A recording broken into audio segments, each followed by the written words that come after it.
Hello, Path of Exile 2 hardcore gamers and casual players. Welcome to this new build featuring ants. There is a list of key changes which patch 3 brought to the game, but I'm still playing at Standard League, so the build is based on what is available to this league. The major difference and the major importance is that new spectre has been introduced in this patch, and this is Frozen Mandibles, or simply saying ants. How to get those? Create your bind spectre, assign it to your skills and to the hotkey. In my case it's the right mouse key, and you should go to interlude part 3 through any of locations. I do it through the glade, and you go to this small town and then run to the northwest to Ashen Forest. Then the easiest way is just to clear the entire map. The shape could be different in your case, and as soon as you kill a pack, just click to your hotkey and check what minions are available. Apparently, sooner or later you'll get one which looks like this, Frozen Mandible, this one. Click on that one and bob's your ankle, you've got your new minion. So, let's talk about those ants and what they actually do. Those minions are melee damage dealers, and they also do something which people say might be frost bomb. So let's check this out first. Let me summon just a single one, and I do have frost bomb assigned to my right mouse button. So let's try to think. Okay, and here we go. That's the real frost bomb, and that is what minions do. Frost bomb should do something like this. What those animation does, I have no clue. I never seen Pinnacle bosses or map bosses frozen, so I'm not sure this is really frost based damage. Anyway, the major, as I said before, the major damage comes out of melee skills. Before we go into details about those ants, let me talk a bit about major disadvantages of them. The first and the major one is this noise. If I summon 7 of those, that's my working number, you will hear this boring sound all day long. The second disadvantage would be that the surface or ground on any map or boss will be cluttered with this white stuff in here.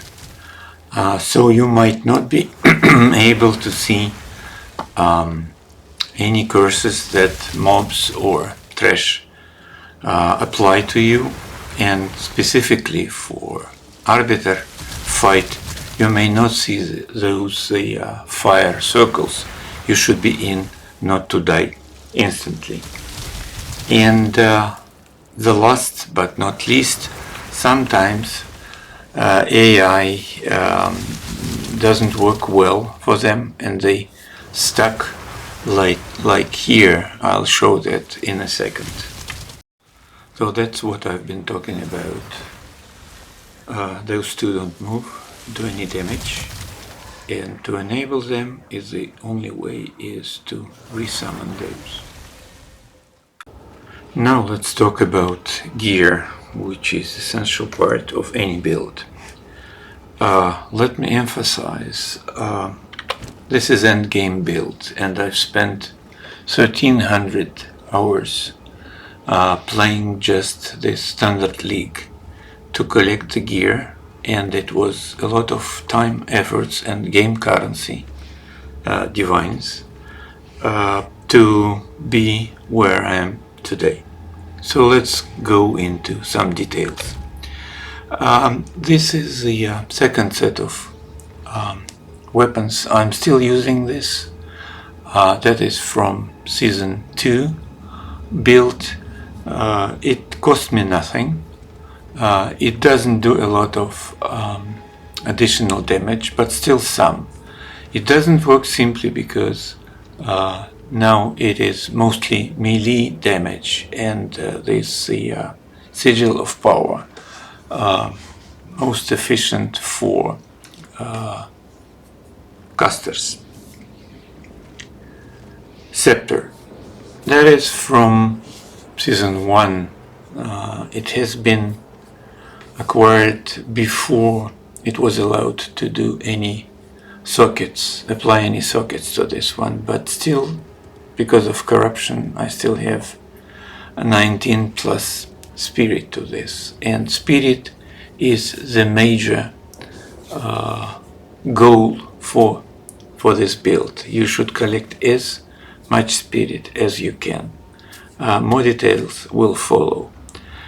Speaking of presence effect, it's not very important because the gameplay, you will see it later, is just to run around like a chicken, avoid damage while your minions do the job. I rarely is in a distance to apply any effects, to additional effects of presence to them. Helmet.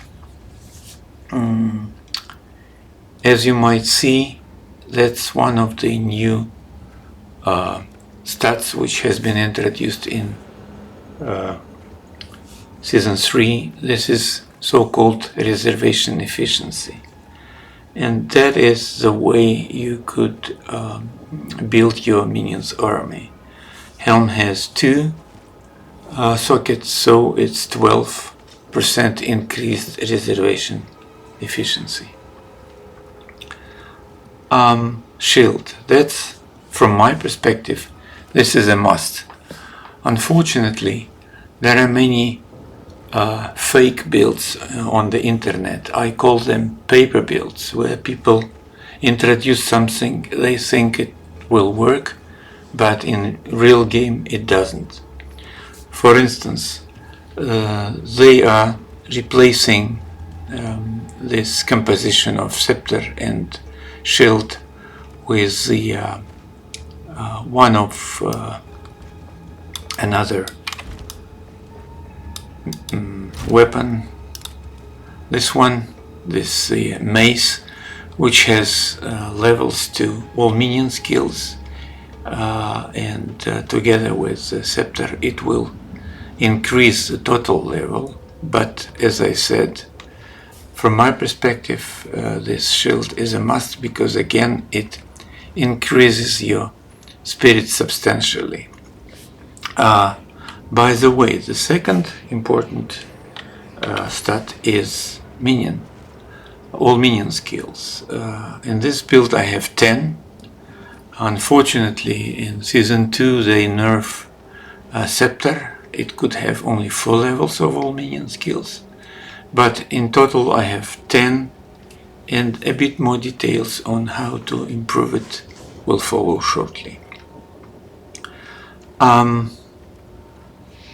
Talking about spirit again, that's probably the maximum you could get from your chest piece or body armor as they call it, and these 3 sockets, which is also important, and let me explain why. For endgame, you should cap all your elemental resistances, like fire, cold, and lightning, and absolute must is that you level up your chaos build up to the maximum, because some of the very nasty damage comes out of chaos ones. Also, it's a compromise between maximum spirit, maximum resistances, but you should also have intelligence above 180. I'll show you why. Also, you should manage your strengths, because it gives you life, and life is the way how to improve your spirit amount.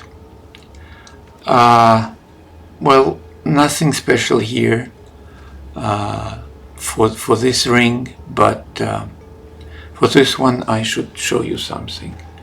I found it once and use it. It allows you to add a jewel, which increases your DPS, minions DPS, and also increases your energy shield. And energy shield is the only defense mechanism you could use in this build.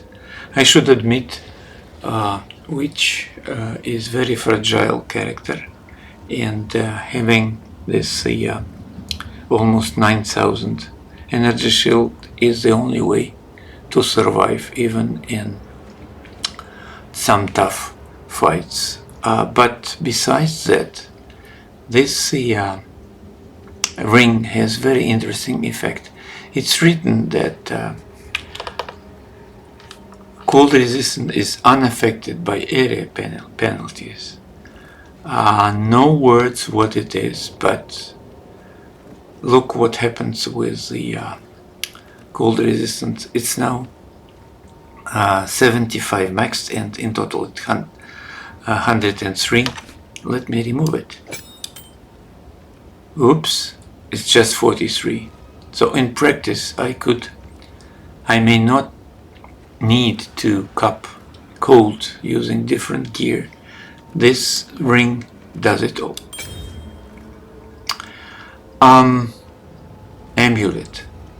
You should find something with the high spirit, and more importantly, it should be 3 level to all minion skills. So in total, it's 5 from Scepter, 3 from Amulet, and 2 from Helmet. 10 in total. Let's go further. Nothing special here. Again, I fill in sockets to cap the elemental resistance. The same goes for belt.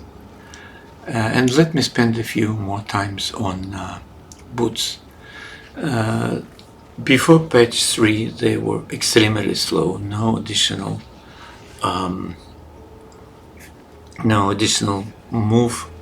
movement speed, and it was practically impossible to play.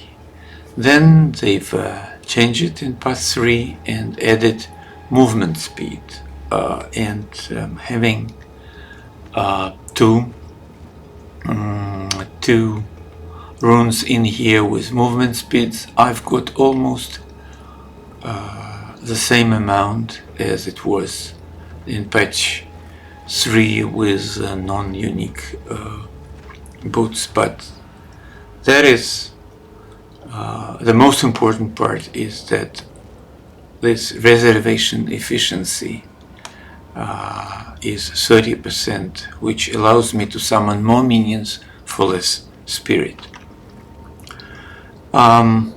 Just yesterday, before starting to record this video, I finally got this ultimate life flask which is fun to play, but it took me, I don't know, maybe 3 months on a daily basis until I to farm this boss, but finally I've got it. That's probably all I have. This golden charm unique, which also increases my speed after I kill rare, not much but still, and then just avoid bleeding and freeze. That's probably all about gear. Now a few words about passive tree. As Infernalist, I'm still go to this end, again Spirit and Energy Shield.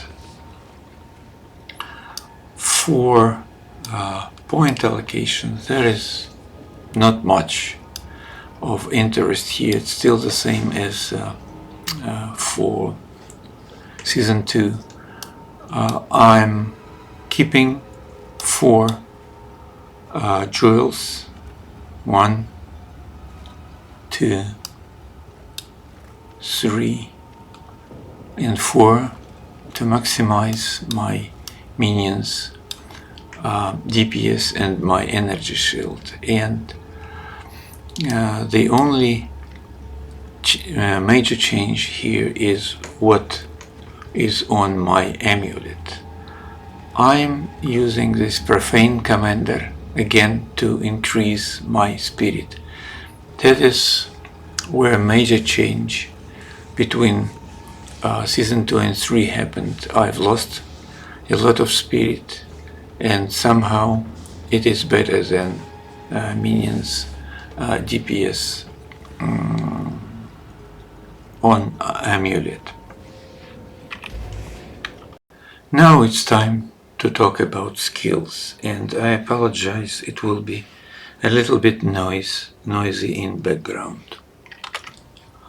So let's see, summon an ant and talk a little bit more about what it actually does. If you look into DPS, the number is absolutely insane. It's way above any other minion, and on top of that we have very large number for life. So in total, with all my gear and passive skills allocation, I have more than 400% damage increase. All in all, that makes some of endgame content very trivial. But let's talk in more details about what is in my skills. Infernal Hound is from passive tree. I keep it mostly because it does ignite, and it also has a kind of a small shield taking 10% of the damage from me. Warriors came from Scepter. It's just a simple addition to the army, and as you might see, I have 8 different minions, and so that's why Master is a must, because it increases DPS as well. By the way, this change for Season 3, where you could apply support gem to different skills, not just a single one, but as many as you like, is not the way I think it should work. For instance, lineage support gems could be applied only once to the entire tree. Anyway, raise the shield came from a shield, never use it. I already spoke about Sigil of Power, and now it's time to talk more about these ants. As you might see, besides 20 level from gem, 10 level from all minion skills and 1 level from support. I have 1 level from corruption. That is very positive and unusual finding, that you could have this Spectre gem not at level 20 but at level 21, because corruption could increase its level. Let me explain why I couldn't show you. I've tried it several times but was not successful, and that's why I decided I should buy it from the market, which I did. So you should have this skill gem level 20. You use your level 20 gem, which is already expensive and rare. You create your Bind Spectre gem, then you apply your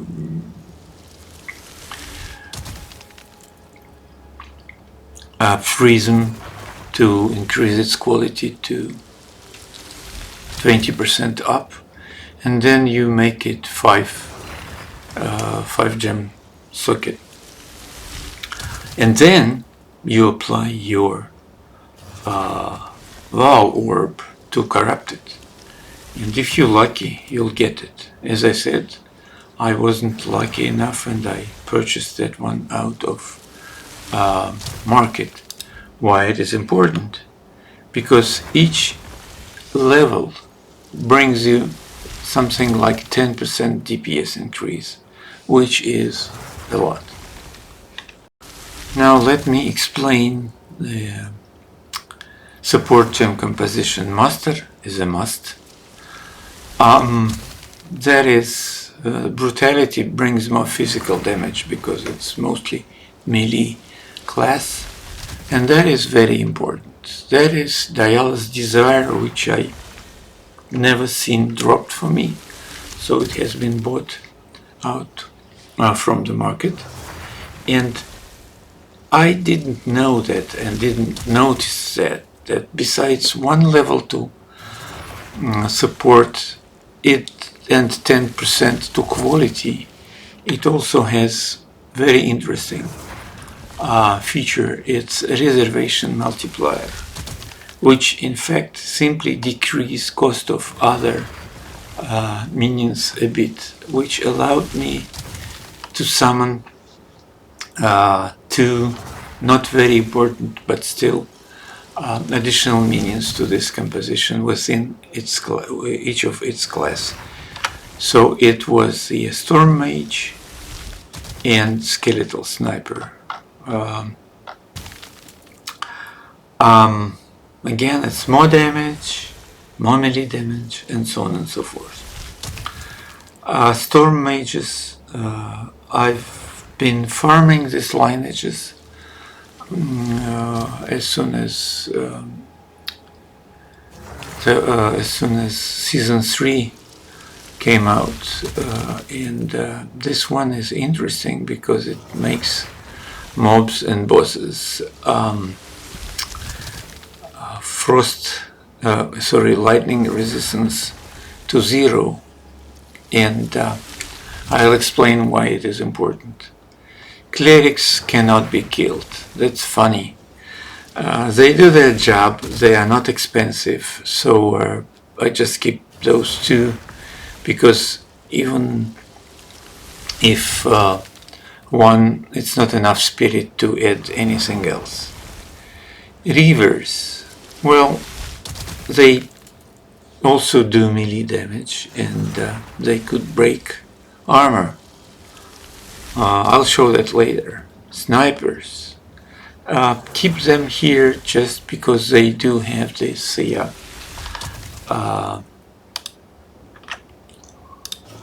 where it is, they do this arrow damage, which is high, just a small addition to my Frost Mage, well, I keep each and every class because I need to have 8 of those for master DPS increase, and those are not very expensive. Pain Offering, it's a kind of a buff for mostly for boss fights, nothing unusual here. Convalescence, that's my game saver. In critical situations it restores my shield very efficiently and rapidly. And finally, curses. I'm still using vulnerability, well, because it does some armor ignorance, but honestly I don't see major difference with or without it. And because again my major DPS is melee, it might be some useful addition. Let's talk a bit about different types of minions.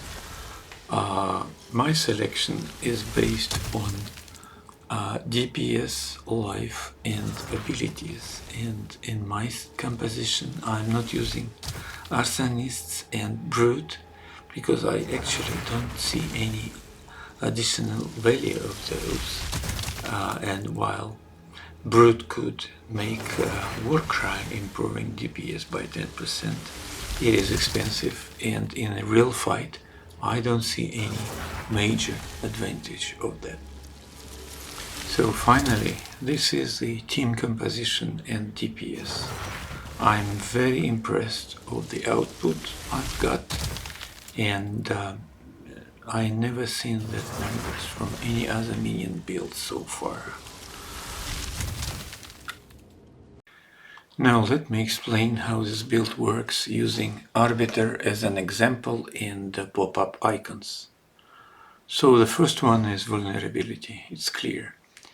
Then melee damage from Reavers and Ants broke armor, which makes 20% more physical damage applied. That's the demolished armor. I don't know where it comes from. For Pinnacle bosses it's always 2%.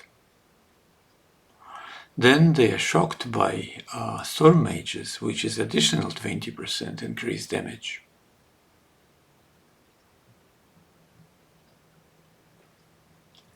Well, Infernal Hound ignites it, not much out of it, but why not? And Flammability, which, because of the support gem, keeps shock on the boss all time. Blind comes from Skeletal Warrior support gem. All in all, well, with all those abilities and these ants as a major damage dealer, this game is a lot of fun to play. Those ants are OP, stands for overpowered. I will not be surprised if in Seasons 4 they are nerfed. Could this build be improved in Season 3? I don't know. In Season 4, which we are just a few weeks away, there is an item, the belt, this one. I am sure it will be available in Standard League when Season 4 comes out, but how I could manage resistances and all that stuff that came from belt, I really don't know. We'll see.